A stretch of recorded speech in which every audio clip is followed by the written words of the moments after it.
Sisters, brothers, siblings in the Episcopal Church in northern Indiana, grace and peace be with you in Jesus, the light for all people. Greetings, friends. This is the first day of our retreat here at the Lambeth Conference, and I have the privilege of being with two of my colleagues here, and I'd like to introduce you to them. They'll introduce themselves. Bishop?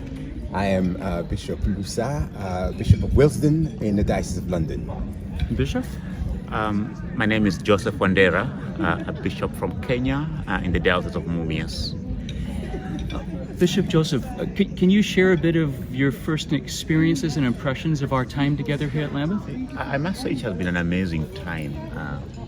We've had lots of friends, meeting new friends, but also solidifying old friendships. And today we've been at a retreat, all bishops gathered at the cathedral, Canterbury Cathedral, and we've had a couple of speakers sharing on the theme, God's Church for God's World, and each of them reflecting on 1 Peter.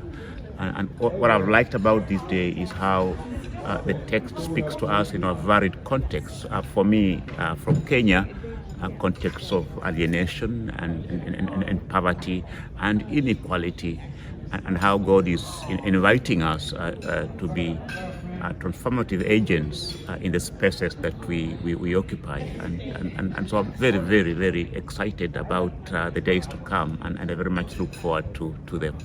Thank you. You and I had the privilege of meeting each other 3 years ago. Yes, we as did. part of the Canterbury course, so it was wonderful to meet up with you again. Absolutely, and to meet Bishop Douglas, and 5 years down the line, and he still looks very young.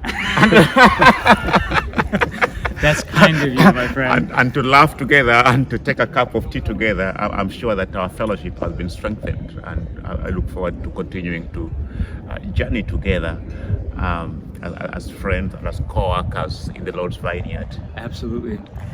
And my friends, this is probably the newest, youngest bishop that I've met outside of the Episcopal Church. Bishop Lusa was ordained in January of 2022. Is that correct? Absolutely, yes. Yeah. Well, tell us your experience of this day as well, or being here. This must be overwhelming in some ways. Yeah, well, we talk about being part of a global communion, and I think it comes to life in a way that is without measure when you have the actual opportunity to meet people who embody that vision of being part of global communion.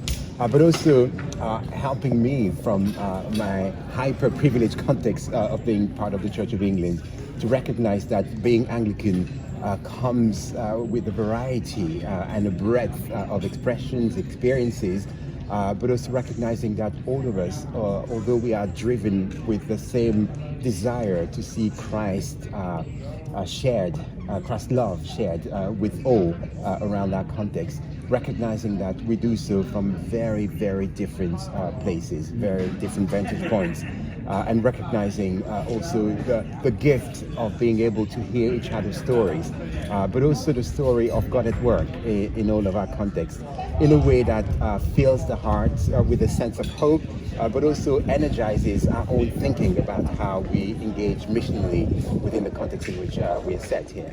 Absolutely. And the privilege of being able to listen to one another and to recognize that God's called us in our particular context with our particular gifts, and yet we're part of this body that God is called and constituted as the Anglican communion in our particular context. Well, friends, thank you. It's been a long day, a wonderful day, beautiful music and prayer at the cathedral. And so thank you at the end of this day for taking some time to share your reflections with the people I've been called to serve in northern Indiana. Peace be with you all. Thank you. Peace be with you. Thank you, Bishop. Thank you.